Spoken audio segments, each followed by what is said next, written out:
यो सर्टिफिकेट पनि केही काम लागेन। नेपालका प्रत्येक विद्यालयबाट स्नातक भएका विद्यार्थीहरूलाई सरकारले रोजगारीका अवसरहरू प्रदान गर्नुपर्छ। यसले देशलाई छिट्टो विकास गर्न मद्दत गर्नेछ र उनको निरन्तर नेतृत्व सुनिश्चित गर्नेछ। यसले देशलाई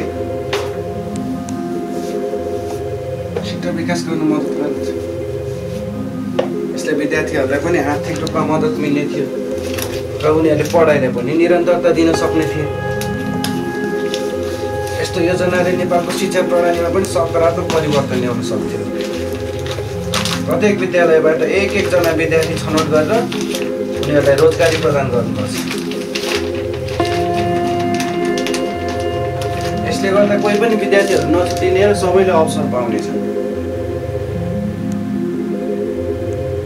यसले देश विकास त हुने नै भइहाल्यो, त्यहाँमाथि विद्यार्थीहरूले गर्व महसुस गर्ने वातावरण पनि त बन्नेछ।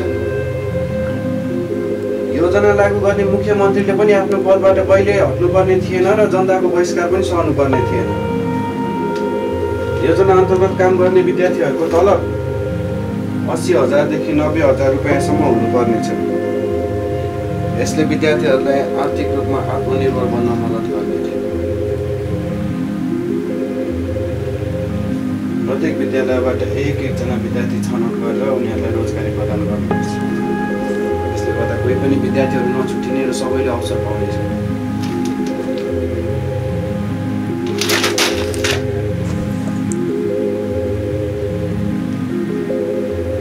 के तपाईँहरूलाई यो योजना लागू गर्न के गर्नुपर्छ केही थाहा छ?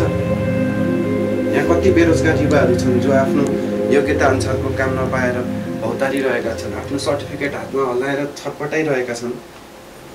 सरकारले उनीहरूको लागि केही गरेन।